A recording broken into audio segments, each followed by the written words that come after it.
I'm going to show you how you can save $41 on your first purchase on Capital One.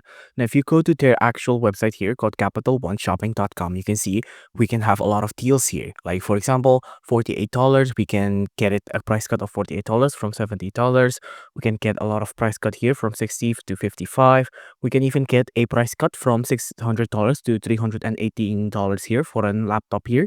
Now, you can see all of these can add up real quick to $41 or even more, right? But you don't have to be limited by this website only. You can also install the Capital One extension here.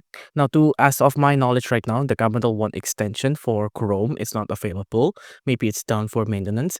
But if you have a Mac or if you're using Opera for your current browser, I'm pretty sure the extension is still available. Yes, it's still available like this, right? You can see this is a Capital One Shopping Add to Opera for a free extension. Now it'll act a little bit like a voucher finder. If you've known Honey, it kind of acts like that. And you can save up a lot with this extension only. And you can save up a lot of money just by installing this extension. So if you enjoyed this video, please do consider liking and subscribing.